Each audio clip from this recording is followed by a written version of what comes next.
I'm recording for some reason. I'm gonna stop. I had no intention of doing that. It looks like nobody's recording. I show I'm recording and YouTube is now live. All right, I don't see that you're recording and normally I can, so do you want, there it goes. For some reason it shows all the co-hosts and hosts as recording. Maybe that's a new feature. We'll just go with that. Better to have 4 copies than none. Well, good evening, everyone. It is November 30th at 7:01 p.m.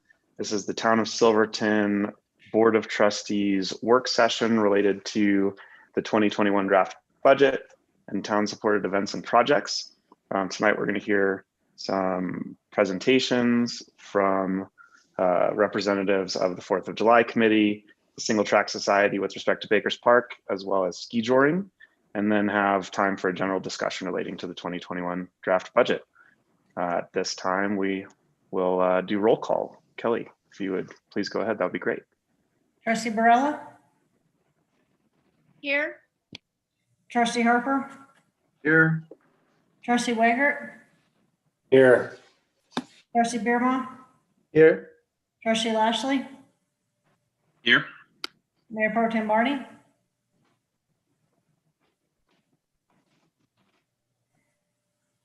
Sorry, here. That's okay. Mayor Furman? Here. Great, everybody's here. Administrator Ryder, is there a particular order in which you would like to have the different representatives present about the projects they're working on? Nope. You want me to pick one? Sure thing. How about Karen?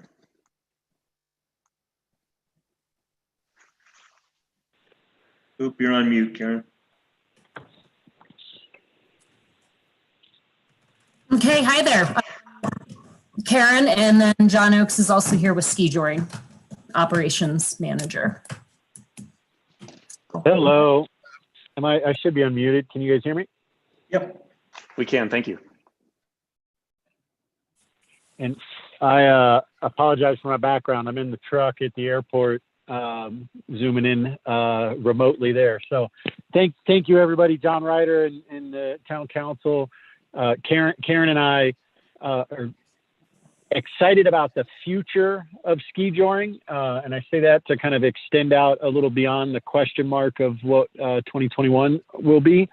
And as many of you know, ski joring over the last decade in the first quarter of the year has been the largest economic driving event for the town of Silverton, from Airbnb to hotel to food and beverage revenue. We're really proud of the history that the event has had, and we really look forward to the future. Karen and I were able to last year with the team, make some pretty significant changes to the event operation. We have those ambitions, to do that going years forward to kind of continue improving what I'll say the consumer experience. And, with that, really look forward to the support, that's been requested from the town. The event as a whole has an operating budget last year about plus or minus about $40,000. So the $5,000 that's requested from the town really makes a significant difference and an impact in the ability, whether it be in 2021, 2022, or years to come, to be able to produce a fun, safe, and successful event in the town. And we look forward to being able to do that with each of you, in the community for years to come. And I'll kind of, open it up. I don't know the format of this meeting. There was kind of a monologue intro, and open it up to questions or, how can Karen and I help? I guess maybe as a starting point, are there any trustees concerned with the request for the $5,000 contribution from town for ski joring? Trustee Lashley? Yeah, so ski joring is a huge event, and I'm a big proponent of us supporting ski joring financially as part of the town, because it is our big winter event, and the second largest probably event that we have in the town of Silverton, right there behind 4th of July. But I think our main concern this year was just how you guys feel with the kind of COVID environment that we have about the event happening this year. Have you guys talked about kind of what you see coming in line, and if you kind of see the situation getting better or worse, and preparations for how to deal with the event during kind of a COVID shutdown? Austin, that's a great question, and obviously a concern for us as we move forward. And I think addressing, COVID, as we all know, things have been getting worse as opposed to better. And I think the expectation, from a hospitalization and the virus transmission standpoint, all the health experts are saying that, we expect that, like, the normal flu gets worse in the winter, and we think that this thing is going to do the same thing. So we have worked through a couple of different scenarios for 2021 on, business as usual. And I laugh a little bit saying that, because I think it's pretty unrealistic that by our time in February that business is going to be usual. And then, an option of producing what so many other sporting events and communities have done is a participant only event, and maybe creating a version of the event that is scaled back from a spectator standpoint, and more of a broadcast, just like we're using Zoom and technology to broadcast tonight. We've explored and gone through planning in a scenario like that. And then there's a third option, which is, if the current state of the virus and health orders don't allow us to operate some version of the event this year, we would like to move forward with producing a documentary about Silverton ski joring. So that way it's not just a canceled year. If we're forced to not physically have the events, with some of the other money that we currently have appropriated, and the request potentially with the allocation of the $5,000 that we're requesting from the town, we would like to be able to, if we can't produce the event, produce a documentary that we can use for marketing and publicity, not only for this year, but for years to come.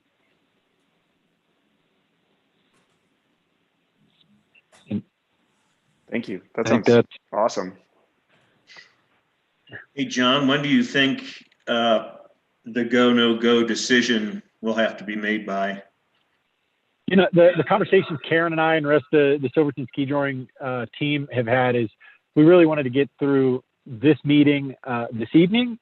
And then, we need to get with Becky and a few other key, people from health and public safety to make those determinations on what is realistic. And we'd like to, really kind of conclude this evening with whatever decision, comes out of this, feedback, from the group of you, and then move forward really in the next 7 to 10 days.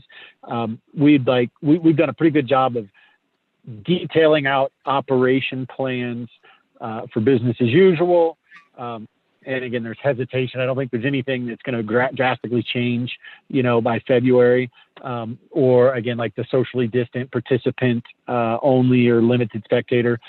We've done a lot of planning around that. And then the idea of this documentary, kind of the third scenario, is somewhat new in the last couple of weeks, but we would like to, in the next 7 to 10 days, have a clear vision of what our plans are for 2021. Thank you.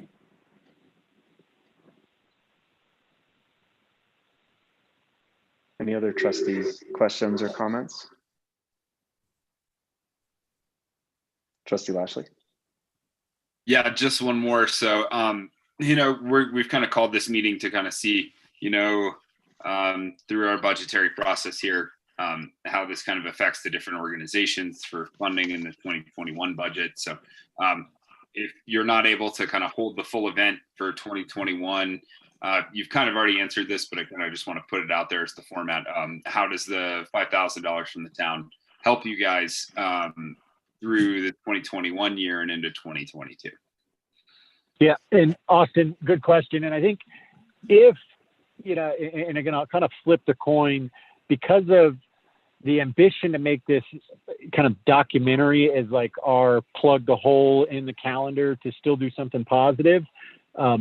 We would be desperate, for the funding for that, because the normal revenue streams from sponsorship and ticket sales and food and beverage and merchandise, the other ways that we cobble together this plus or minus $40,000. We've got a few commitments on some other cash, but the idea is if we don't have the event, we'd use the money to make the best documentary we possibly can to promote Silverton and Silverton ski joring.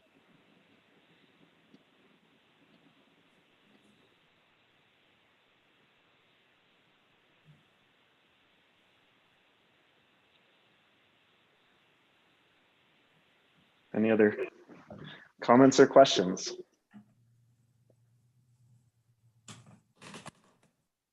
Administrator Ryder, would it be helpful for you to hear like a general consensus on how trustees are feeling? Just a quick round robin of this sounds good or we have concerns? Sure. Because my understanding, this is a work session, so there wouldn't be a final decision made until the budget's adopted, but you would have a good sense of what that decision would be from a quick consensus. Or if I can get a quick thumbs up. Sure. Trustee Harper, you had your hand up as a support or just a question? No, sir. I was gonna, I didn't know if you wanted to go individually or. Yeah, let's just do a quick in support of. Perfect. That's easy. Awesome. Well, thank you. I really appreciate the thought that went into the multiple scenarios and the backup plan, and whatever the town can do to support ski touring, please let us know. And thank you for being here tonight. Thanks, John and Karen. You're of course welcome to stay guys on the meeting, but no obligation. All right. Thank you, everyone. Thank you, guys. Why don't we jump over to Clem, if that's okay, Mr. Mayor? Yes, please. Thank you. And I see that Cliff Pinto's on as well. Yep. Hi, guys. Cool. Thanks for having us. I've got a little presentation put together here if I can figure out how to do this screen share thing. You should have access as a co-host. Only host all panelists. That allows me to change the options? No, so at the very bottom, there should be a share screen, a green button. Oh, got it. And then select the screen you want to share and it'll pop up for us.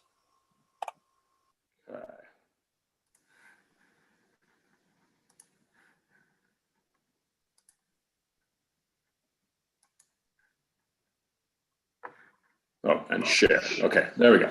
Cool. And this is a lot of stuff that you guys have heard before, but I figured it'd be good to just give you a refresher and for the benefit of anyone else out there watching that hasn't heard this stuff. There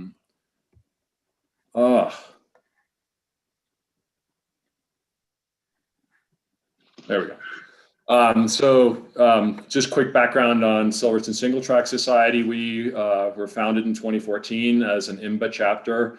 IMBA stands for International Mountain Bicycling Association. So we are part of their nonprofit. So they help us with membership and taxes and that kind of stuff.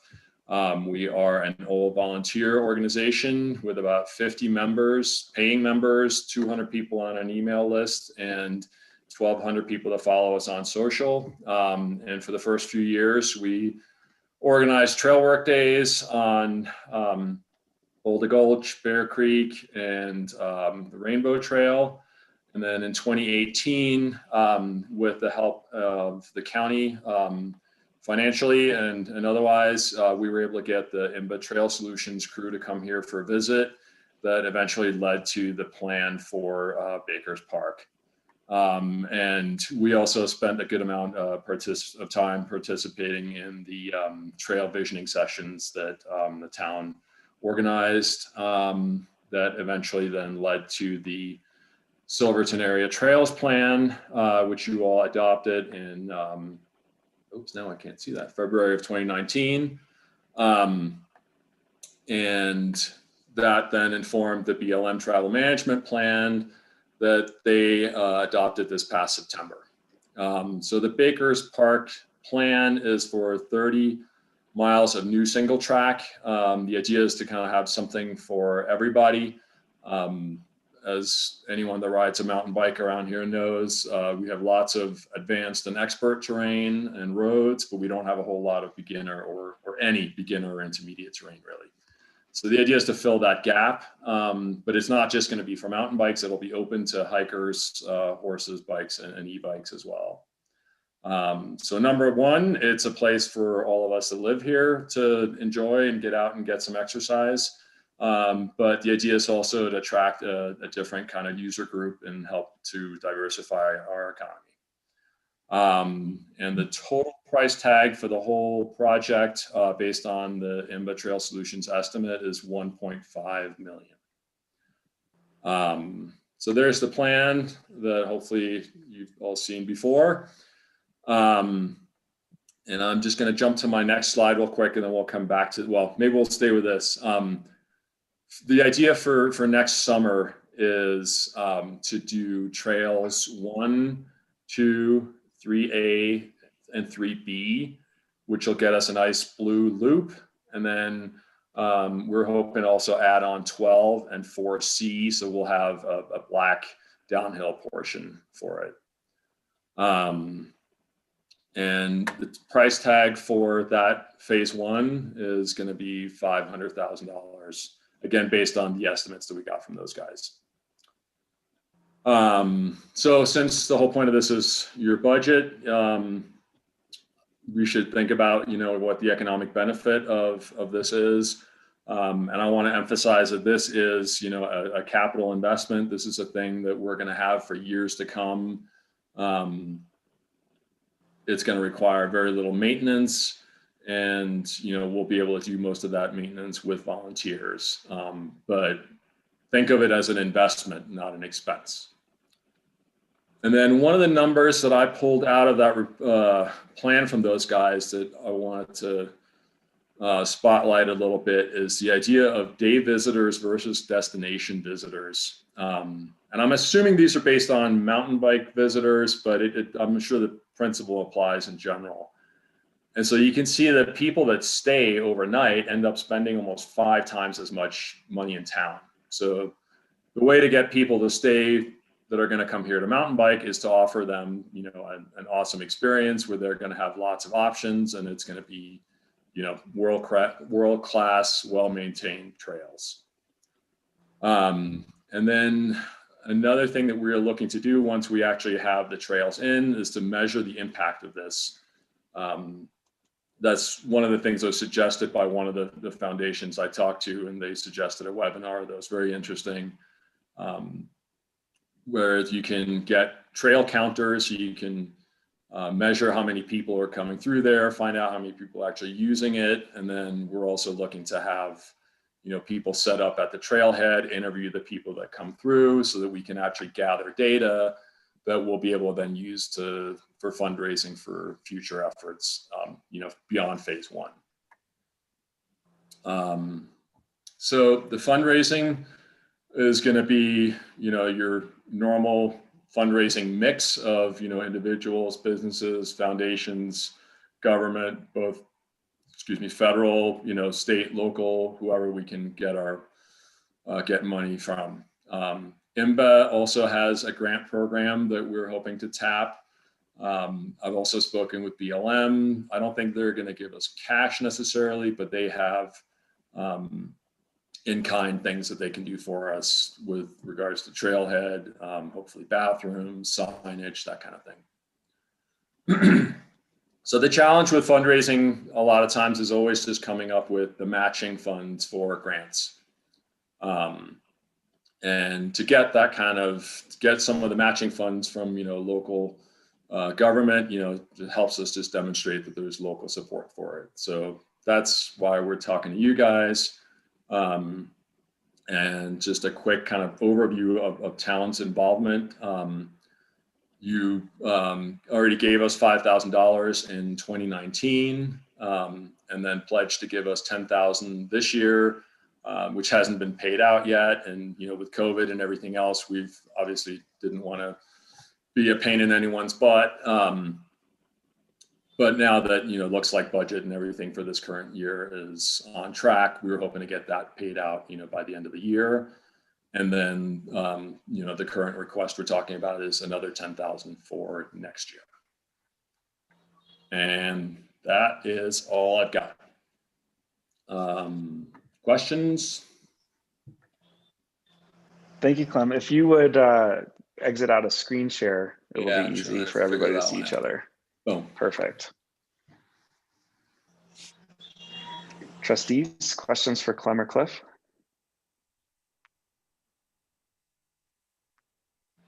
All right, let's start the same way. All right, great. Well, sure. See you guys. Trustee Lashley, take it away. I hope I'm not the only one that has questions, but I just had a quick question for you guys, and I don't know how relevant it is to this discussion, but was just curious if, you know, through this summertime, if you guys were able to get kind of some of the legwork done, like any trail alignments and things that you guys were planning on doing next year, or kind of what the first steps are for you guys next year, and what you were able to accomplish this year. We're hoping to hit that hard in the spring. We need to get the IMBA Trail Solutions guys back to help us with that. So step one will be for them to do that trail alignment. And then the next step will be for BLM to do their clearance, is their word. We've walked around it and looked at it a little bit to try to, you know, find some corners on private property and that kind of stuff ourselves, but we haven't done a ton of final trail alignment. That's kind of outside of our area of expertise.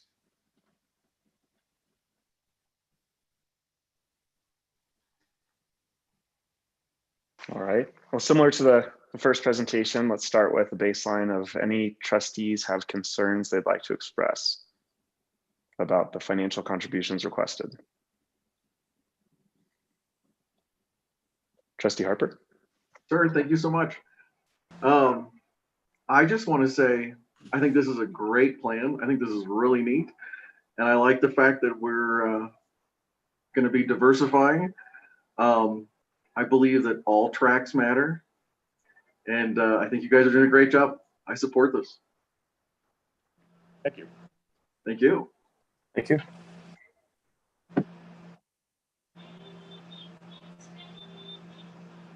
All right.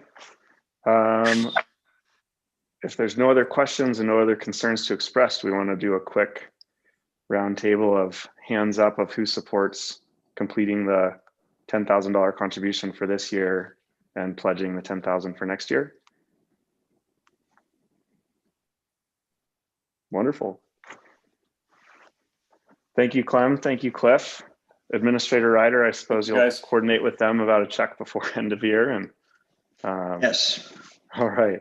And Administrator Ryder, any concerns about that? No. Okay. Wonderful. Thank you. Thanks, guys. So, thanks. Yep, thank you both very much, and you're welcome to stay on, but no obligation. Cool. All right. And who do we have? Is Trustee Burrell, are you presenting on behalf of the July 4th committee, or Trustee Harper? I'll speak. You all received the contract in your emails today. I don't know what more you can say that I didn't say in the last meeting. Kind of a little worried about this format. We've got all these presentations have already been given, and we've already supported them once. So I'm not exactly clear on why this had to happen this way. Public sanitation is the responsibility, according to Colorado Revised Statute, of the municipality. So any discussion beyond the contract is a completely different discussion that has nothing to do with the 4th of July Association's contract. Is there questions about it since you all received it today?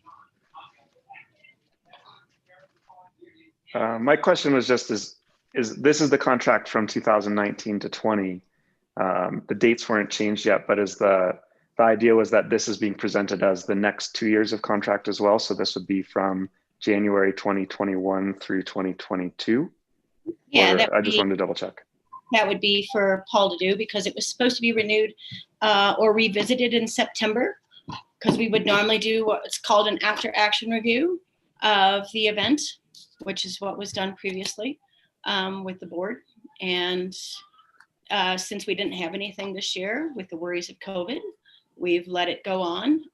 So yes, the contract would then be basically from September of 2020 to September of 2022, when in the renewal date. Obviously, if Paul or John want to change the renewal date, we don't have an issue with that. And the only other question I had is there a date by which the committee has to make a go, no go decision in terms of hosting the event? As it was this year, I would say it would probably be early April because of the coordination that it takes to run 2 campgrounds with in excess of probably 500 people, and the coordination with the fire department and the fireworks and the bouncy house. They still have our deposit, which is non-refundable, unfortunately, if we don't do it in 2021. That $4,000 that we put down as 50% deposit will be gone.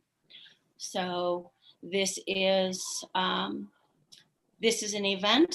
Let's not forget what ski touring and the 4th of July are. These two are events. So these events being supported by town are what create the money that give back the tax dollars that then we can give to Clem and Cliff to get their projects done. So everything has a symbiotic relationship in reference to this. I have one more. Without yet having heard from everyone, the proposal that I would put forth as a baseline for conversation that I would love, but obviously is still subject to hearing from everyone else's viewpoint, is that if Administrator Ryder thinks the town has capacity for the $30,000 allocation, that we amend the contract to include the go, no go date by which the committee has to inform the town, and that the money is automatically held until the following year if the decision is to not go forward. I saw Trustee Harper's hand, and I also see Trustee Brella's hand. Sorry about that, sir. No, my point was going to be, you had asked about drop dead dates with regards to events. With regards to obviously COVID and the size of the event, I believe Trustee Barella said April. Regarding the direct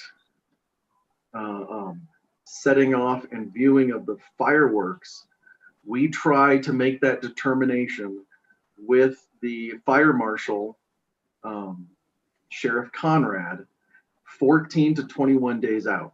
We try to make that window as close as possible to the actual date we can, and a lot of that is determined on weather conditions. Sir.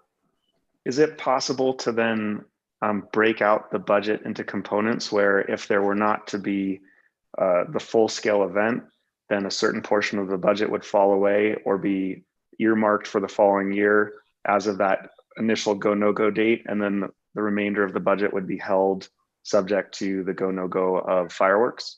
I would say absolutely, but I think I will defer to Trustee Barella on that one, sir. So you're saying if we produce everything else but not the fireworks, then that town is going to, please clarify your exact. Yeah, the opposite. So it's, if you decide as of April that there's too much uncertainty around COVID to produce the entire event, then you inform the town no-go with respect to the full-scale event, but we still would attempt to have a fireworks display that evening, which is what I understood Trustee Harper to say was kind of a last-minute call, and there would still be budget allocated for just the fireworks portion, but not all of the other components of the event, the camping and the porta potties and other things, or a scaled down version? So I'm going to almost disagree. This is something that should have come to our committee if this was the direction that the board was going to go, because I am beholden to the rest of my executive committee as well. So it's kind of a whole package. The fireworks, I discussed this at the very last meeting. The fireworks themselves, you're calling, one tiny word gets out that we're still going to have fireworks, even with the virus, we're going to be packed. Okay? We're going to be wall to wall people in the evening. So to me, it's a whole rolled up ball. We go from the parade all the way through the fireworks in the evening and everything in between as a carefully orchestrated item. So I still think the April is the correct date, and it would be calling the whole event. So the time and preparation that it takes for us is over a year, as far as the 4th of July Association goes. Same way for the fire department. This isn't something that's just done at a snap of a finger. You can ask Karen and John Oakes the same question. This is a year of preparation that goes into this. And these are events. These are very different than Clem and Cliff. So it's not for 30,000. Let's put that back into context. Okay, Colorado revised statute says that municipalities are responsible for public sanitation. So that has never been a question because the town has provided the porta potties and the dumpsters around town in perpetuity for probably close to the last 30 years. So, and that was without all of the added events that we are doing. We were in charge because people had had enough of the way it was going before. And I've had this discussion till, I'm out of breath. I'm blue in the face with this one. This was a committee that we volunteered to be on, okay? We're always looking for more volunteers. If anybody would like to help and step up, great. We've got positions available. But this is something the community wanted. They wanted it orchestrated, well-contained, by moving the people off of Main Street directly after the parade, which allowed the people from the train to come in and have a more empty, let's put it that way, environment to enjoy during train time, because we took all of the overnight visitors that were here for the day up to the park with their families and created a family-friendly event. This is what the town wanted as a whole community, and this is what they received. But it is only 15,000 because it does include the running of the camping. You'll have to forgive me. My dog just finally returned. She went astray earlier and I heard her. She's probably cold and yelping. So I only speak for myself, but I don't think anyone's expressing a lack of support for the event. I think the conversation this evening, at least the one that I was trying to curate, was around the likelihood of the event happening or not, and when we would know so that the town could most efficiently use those funds for something else if it was unlikely to occur. And that's why I was looking for those go, no go dates. And I think you clarified that beautifully. And it sounds like there just needs to be an April date. And so of course there still needs to be time for other trustees to weigh in, but I would suggest that we modify the contract to just formally include the go, no go date. And otherwise I'm in support. Well, and that's, we have a meeting for the executive committee on the, I believe, is it the 5th? Jim, do you remember? Whatever Friday afternoon is. No, the 4th, excuse me, the 4th at 4:30. And then the rest of the committee will be brought in, which does include the town representative, who is Todd Bove, on any specifics after the executive session is completed. And that document, if it is ready from Paul and Mr. Ryder, we can present it to the executive board. So, and we're not averse to changing a date or two here or there. If you read through it, we had very specific dates and times for when checks were allocated because of the deposits that were needed for everything that we do. We did purchase a whole bunch of supplies, but yeah, but we need these events. These events are the backbone of our community. It's what makes Silverton unique. And so it's kind of hard to see us all trying to, I don't know, it's not necessarily fighting for the same dollar, but the presentations have been given. I really hope Ski Touring gets a copy of our 4th of July Association contract so that they can put in a multi-year contract as well, based on the way that Paul had put ours together with the Amy Neal, because it really does show that you're committing to town, because these events are what make us famous. Trustee Harper. Thank you, Mr. Mayor and trustees. I want to just expound on a thought really quick. You were talking about drop dead dates and whatnot, which are beautiful. We need those. The reasoning for the ask of the 15 and not having true dates on that is as far as when the money is needed. The 4th of July Association, with regards to the fireworks in particular, we have to buy those 12 months in advance. We're vying for these fireworks, and we're vying from other communities. We're working with other communities trying to purchase these fireworks at a discounted rate.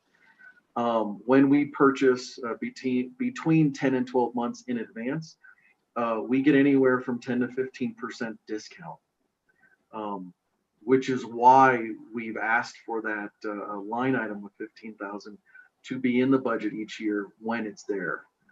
And I just wanted to clarify that. Thank you. And does that mean we have fireworks purchased from 2020 that are unused?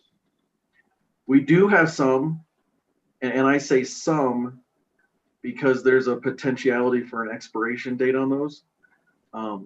So moving forward, and if we're unable to have the carnival and the street dance and all these other revenue sources, and we're having a difficult time finding sponsorship this year, just due to COVID and not many people having money. We were looking to have those dollars available in the bank for the years going ahead. Sir. Just an idea. If we have fireworks expiring before this coming 4th of July, is it possible to sell them to Ski Touring? Possibly. Because then we could have 2 fireworks. And again, I'm not a fireworks expert, but I do read the label on the side. So I think there are ways to utilize the fireworks for other events, but trying to keep the 4th of July fireworks an event for this town, we have to space ourselves out so many months ahead in order to get those discounts, not only for the 4th of July Association, but for the town of Silverton and all of our guests. Thank you. Yes, sir. I've spoken too much already. Anybody else have? Trustee Lashley? Yeah, thanks. I may not be the authority to speak on this, and I really do wish that we had a representative from the fire department, maybe Chief Archuleta or somebody to kind of give us a little bit more of the details on some of these questions that we're talking about here. I think that someone from the fire department at one time had told me that the reuse of the fireworks in subsequent years was, I believe, 30% of the fireworks, and they typically try to have fireworks planned out for about 3 years so that there's kind of staggering in case that we have years that we don't have fireworks.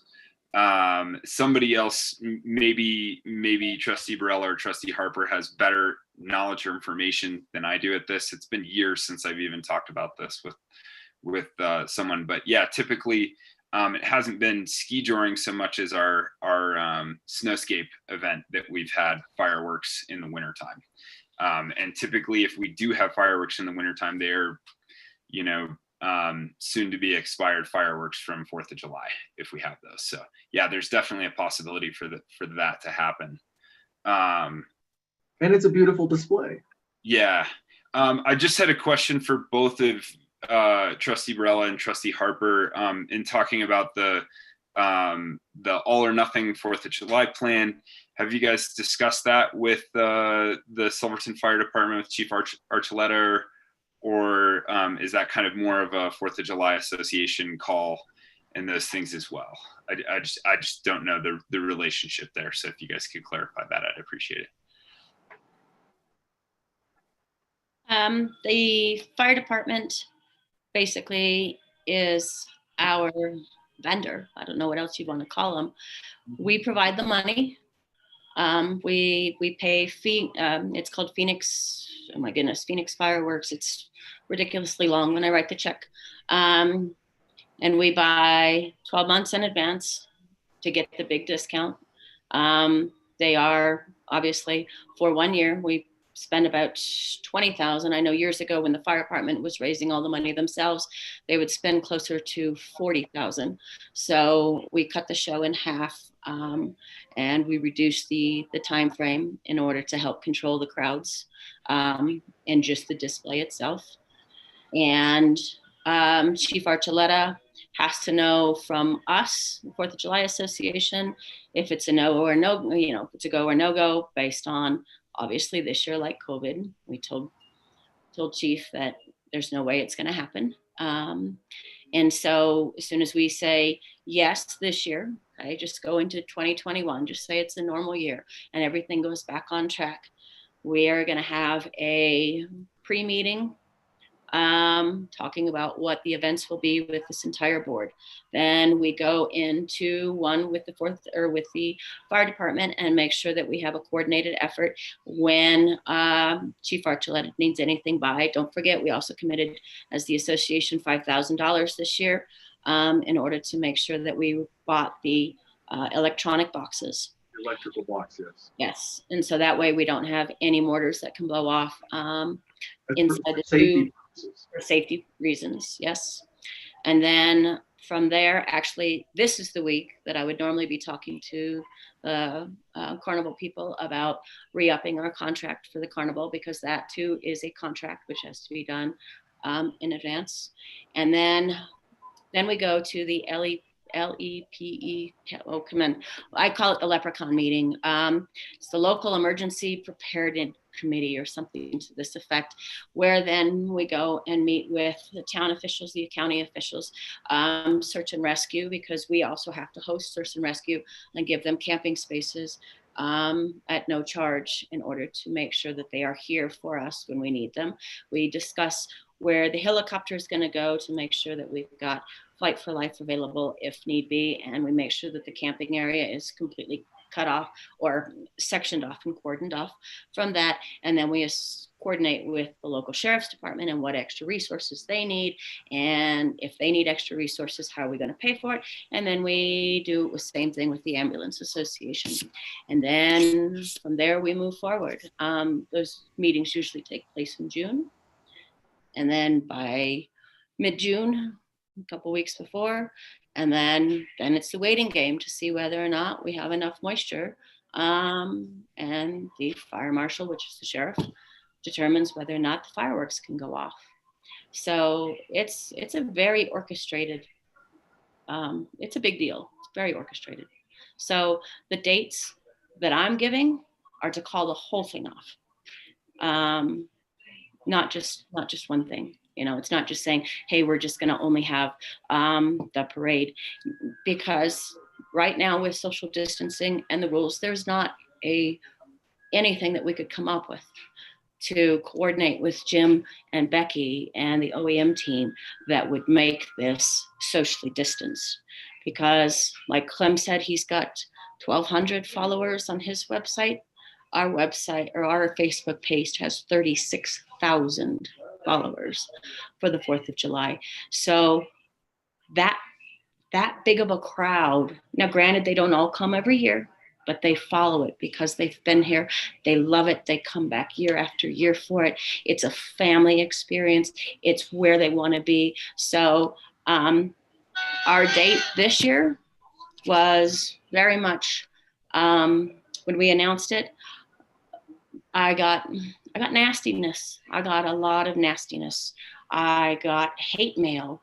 I got emails that called us so and so and so and so's, and we didn't have a backbone to stand up to this. And people would be outside, and because they'd be outside, socially distancing or not, the crowds would be too big. The crowds are always too big, even with us reducing it by more than 50% of the participants that come here every year. That's too big for social distancing. So if we're going to be in this same position next year for 2021, you leave it in the budget because you can always not pay it. This year we did not demand payment for anything because we called it. I think it was the last week of April. I think I told John, and then the first week of May or middle of May, we actually announced it to the public. So yes, Jim. I had my hand up a couple times, but Sorry, sir. Go. But go ahead, Jim. My question isn't going anywhere. My question is going to be, if we meet those date requirements that you specified, Mr. Mayor, would this receive a thumbs up from the trustees on this call tonight? So my question, I think, relates to my decision framework at least a little bit, which is, it sounds like there's certain expenses that the committee has to commit to well in advance, which is why we need to decide relatively soon if this is going ahead or not from a budget perspective. And my question is, if the no-go decision is made in April to call the whole thing off because COVID doesn't permit, or the COVID restrictions don't permit us to have a plan that works safely for Silverton, can you estimate the dollar amount of loss from those contracts entered into and expenses incurred that can't be carried over into the following year? That's a great question. Right now, I would just say it's the $4,000 for the carnival, because Chief Archuleta and the Phoenix fireworks folks, everybody knows what's going on. This isn't like news to anybody. I mean, unless you're a newborn who doesn't understand. I mean, the whole planet is in the exact same position right now. So yes, there is financial commitments that are already there. But like I said, I have a $4,000 deposit already pending from the 2020 that did not get used, but it is non-refundable if it doesn't get used next year. It's only carried over for 12 months. So if we don't commit, I mean, it's not for us to say.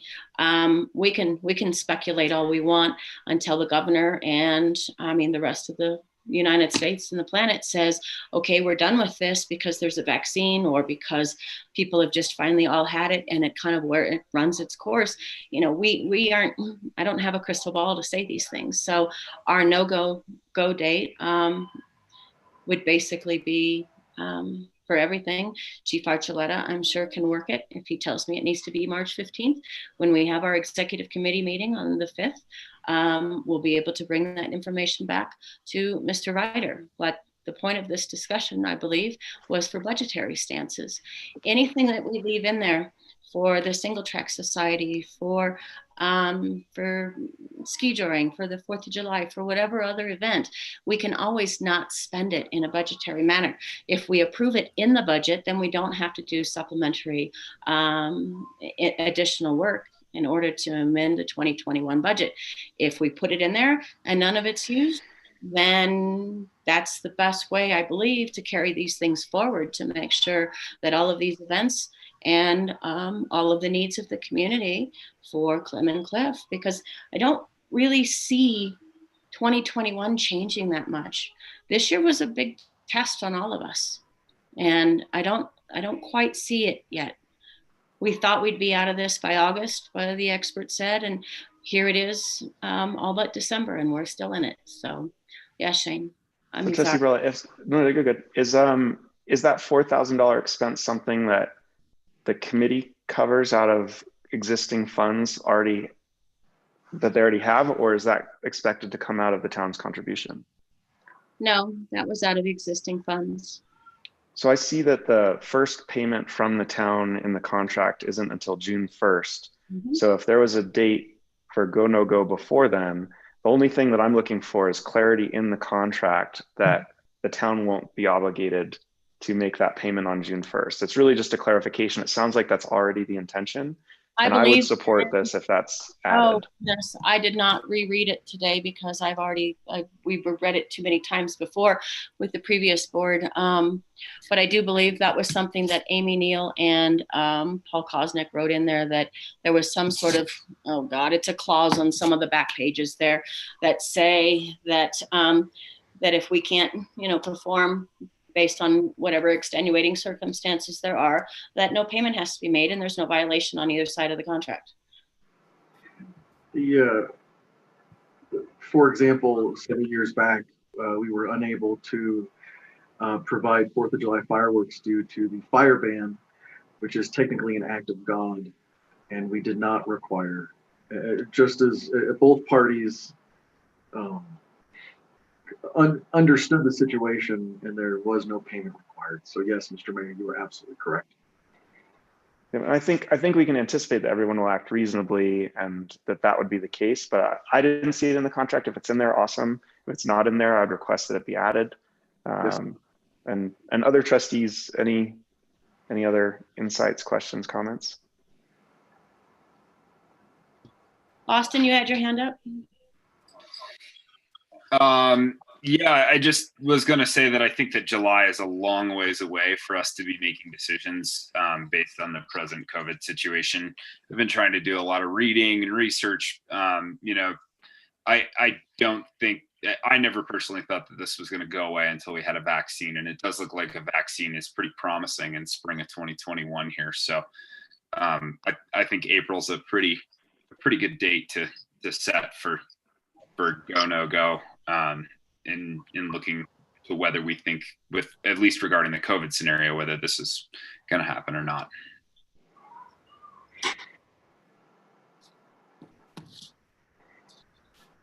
Well, we can only hope. I mean, I pray that this will go away and we can all go back to having our normal lives and our normal businesses and our normal events that make us all feel good about being where we are. It's hard to say how true, I don't want to use the word propaganda, but publicity is from Pfizer, but they just passed their FDA trials with 95% efficacy of their vaccine, which is unheard of in the vaccine world. So things are looking up in that regard, I think. And to provide the dark and gloomy counterpart, I heard on a Ski Town discussion that travel trends, assuming all the best things happen and the most positive results happen between now and sometime in the future, they don't expect travel trends to return to normal until 2023. Fortunately, that's good for us. Right. If people aren't able to travel abroad or take airplane flights from places, most of our traffic as far as tourists comes from mostly drive-in traffic, not the majority of our tourist traffic that comes here does not travel by airplane. Yeah, the kids that work for me, though they're not going to anymore, from Romania, because this year would have been their last year in the program. They were told in Romania 2025, they were actually told to postpone their wedding so they could actually have a wedding in person till 2025 in Europe. So we've got a lot of things on the horizon that maybe only America's going to get the vaccine. I don't know. Sure is unoptimistic in Europe right now. Let's put it that way. Romania is a different country. Germany has purchased billions of vaccines. Mm-hmm. So trustees, bringing it back to July 4th, any other concerns about giving the general direction of going ahead with the contract subject to that clarification of the go, no go date? Trustee Uyghur, are you raising your hand to speak or support? Raising my hand to speak. Wonderful. Yeah, I'm kind of surprised that we're giving so much scrutiny to an organization that we've worked with in the past quite successfully. I would say, when they've had opportunities to run the full show, it has seemed to be quite a success for the town of Silverton. And, I just can't imagine not supporting them in the future for for all that they've done.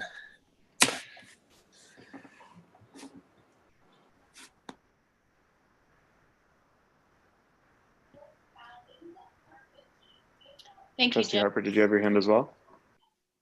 Yes, sir. I just wanted to clarify the April date, drafted date with regards to the event. Is that for both the physical event, meaning carnival and whatnot, and the fireworks, or just the physical event, self-distancing type of deal? I mean, I don't have a preference on the date. I defer to Trustee Barella. I just wanted to have something in the contract where there was a formal notice.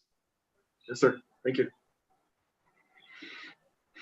Well, when the contract was written, a global pandemic was not in mind, but being able to say an act of God basically was. And if something wasn't executed because of that, whatever Paul comes up with to write in there, and we can term it as COVID, it doesn't matter.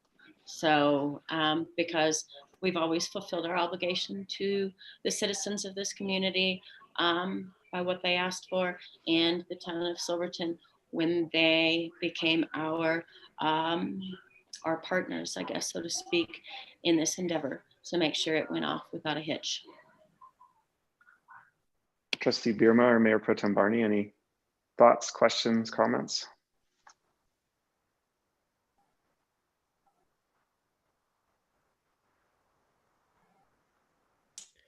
Not really.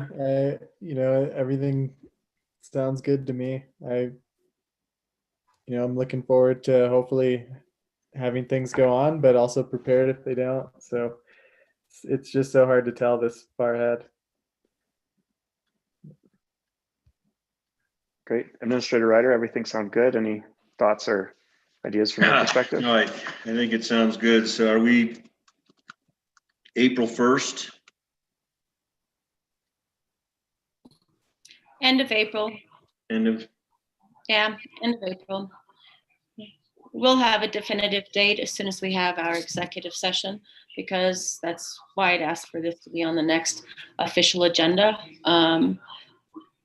for the town board meeting, which I believe is what, the 14th, if I'm not, I think Kelly told me before, I think it's the 14th. Right, the 14th. Yeah, and so we will have an executive committee meeting and then a regular 4th of July Association meeting on the 5th of December at 5:30. And if you have a proposed contract, Mr. Ryder, or I can just call Paul if you'd rather, and we can go from there after the executive committee, because I do have to run this all by my executive committee to make sure that they believe the date is correct. Obviously, they're deferring to me as the president. And once again, as stated before, when this goes to the regular board meeting rather than a work session, I will join the conversation and recuse from voting. So trustees, does let's see, support for generally being in, or the direction to generally be in support of entering into this contract subject to whatever revisions are decided by the executive committee and Administrator Ryder and Paul Kosnick?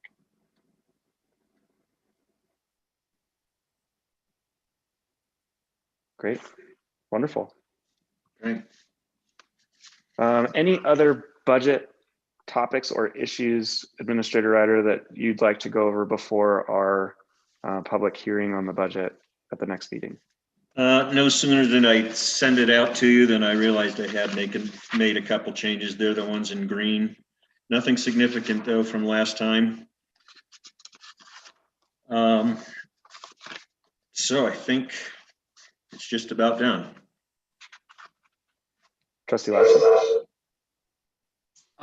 Yeah, I just wanted to have a little conversation about Kendall for this winter and operating plans. I had an opportunity to speak with our Parks and Rec director. It sounds like their budget includes maybe some additional staff members that they don't have right now because they haven't had enough applicants right now. So they'll probably be running under budget as it is, which is probably fairly advantageous. But Kendall in kind of recent years has scaled back. They now, I think the plan this year is to run Friday, Saturday, Sunday. I don't know if it's prudent to consider declining that to Saturday, Sunday.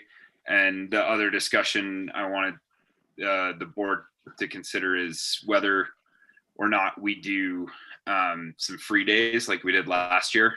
I think the capacity that we have decided for Kendall to run is 250 people underneath the COVID rules. And I think the only time that that's ever been exceeded is last year when we did these kind of free promo days for Kendall. And I don't know if that's something the board should consider to kind of garnish some interest in Kendall, or just as a good public show. But those are kind of the two things: is do we reduce Kendall hours and budget again, especially since they're going to be understaffed, or do we consider doing some free days for that again? I don't know if staff has had those kind of conversations, but as the board, we should probably have a conversation about that.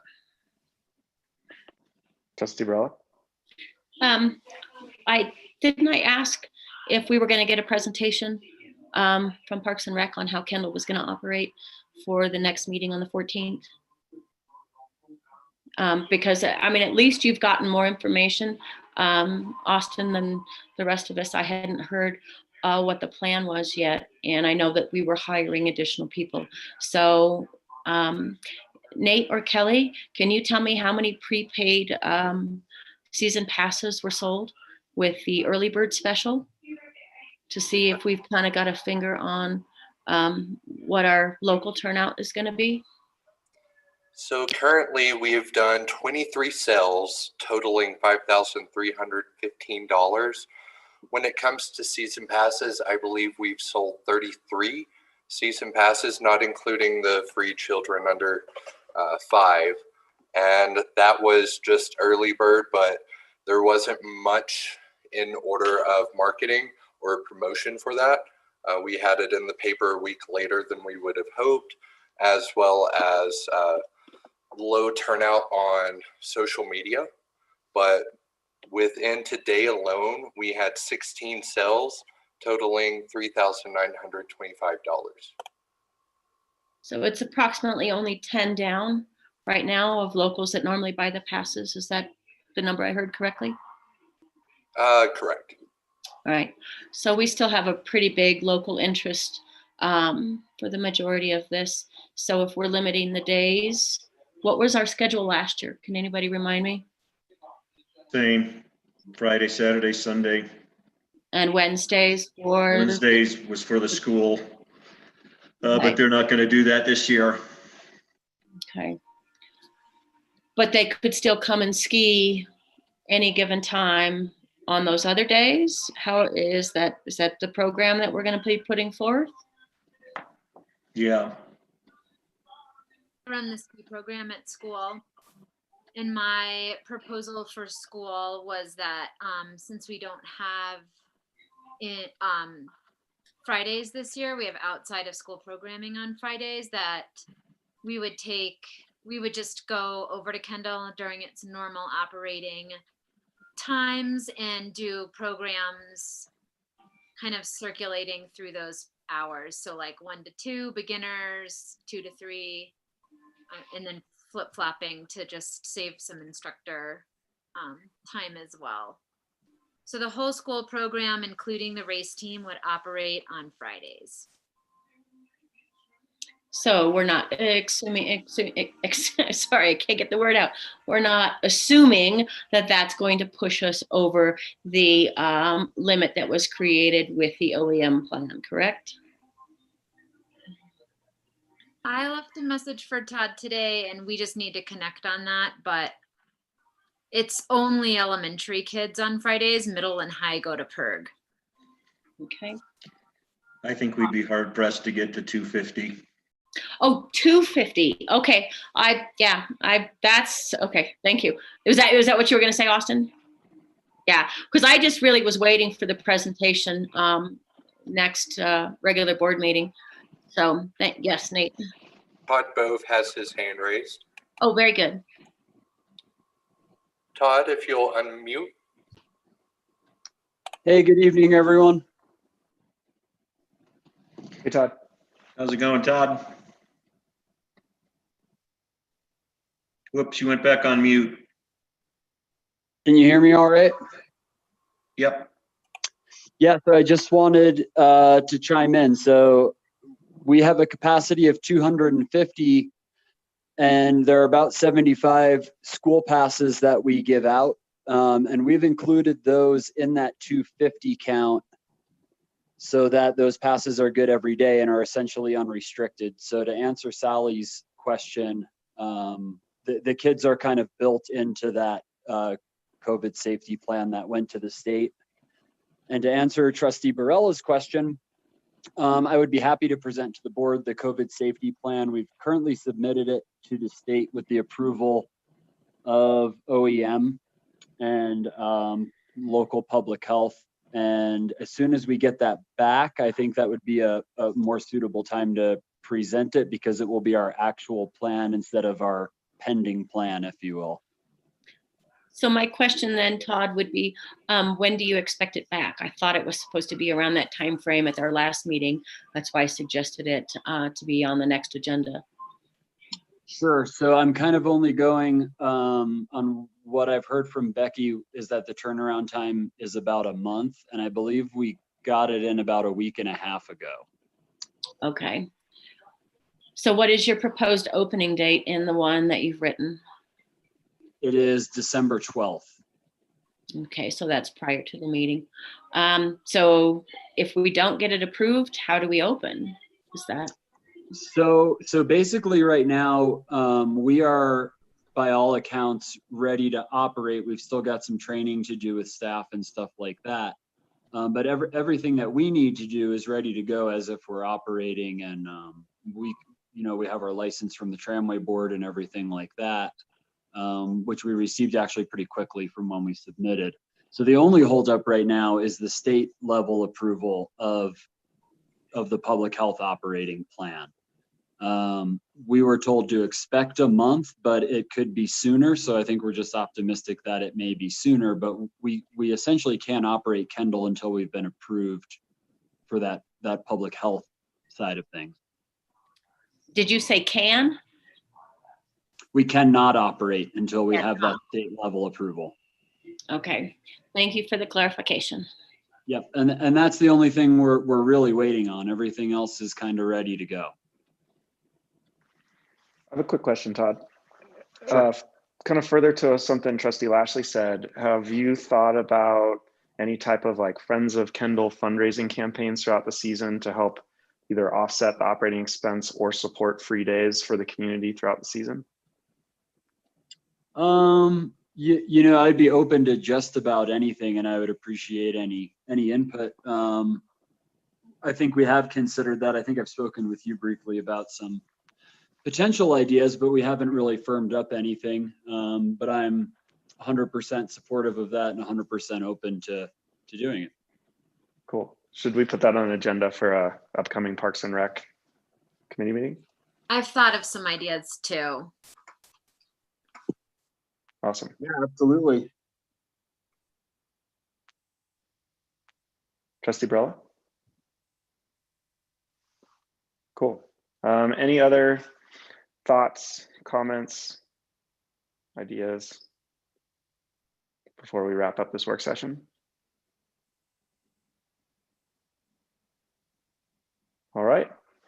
Don't forget. Thank you. Oh, sorry, Mr. Mayor. Just don't forget, next Monday, we do have a public hearing for the budget at 7. Thank you. Is it possible for you to give a quick overview to the public of what that entails, as well as the new trustees? Oh, it's available here at Town Hall. We published it in the paper, so you can also email me. That was in the paper too. And it would just be an open question and answer session for the public. But it's next Wonderful. Monday at 7 o'clock. Well, thank you. Thank you all for joining us this evening. Thank you for the good discussion. Excited to see Silverton invest in these projects and these events. And if I don't see you until this coming Monday, have a wonderful week. Good night, everybody. Meeting adjourned.